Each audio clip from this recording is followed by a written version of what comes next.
સમગ્ર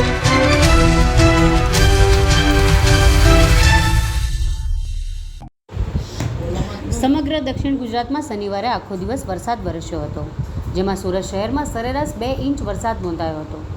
સિઝનમાં પ્રથમ વખત શહેરમાં દિવસભર ઝરમર વરસાદ સાથે માહોલ જામ્યો હતો. આ સાથે જ સિઝનનો કુલ સરેરાશ વરસાદ 55.15 ઇંચ થયો છે, જે 99% છે. આજે સવારે ઉકાઈ ડેમની સપાટી 335.52 ફૂટ નોંધાઈ છે.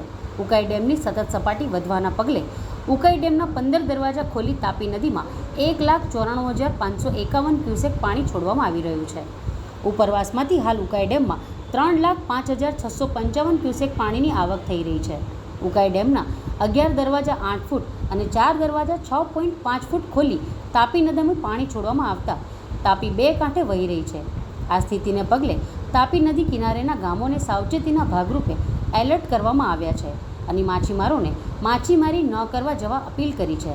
ઉકાઈ ડેમમાંથી 1.50 લાખ ક્યુસેક કરતાં વધારે પાણી છોડાતા તાપી નદીના જળસ્તરમાં નોંધપાત્ર વધારો જોવા મળ્યો છે.